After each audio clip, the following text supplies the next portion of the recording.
gee, this is a great plan. The poison ate away.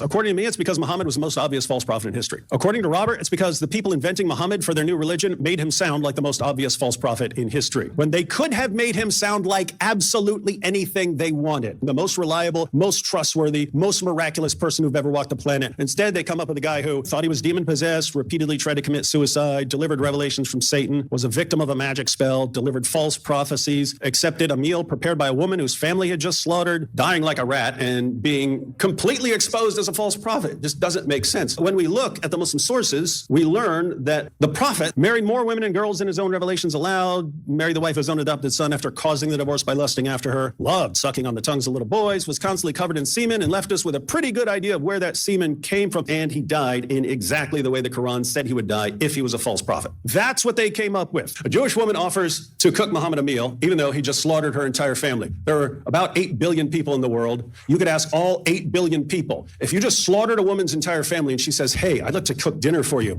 is that a good idea to accept that offer? 8 billion out of 8 billion people will say that is the dumbest idea ever. Do not do that. Muhammad is the one exception in all of history who thought, gee, this is a great plan.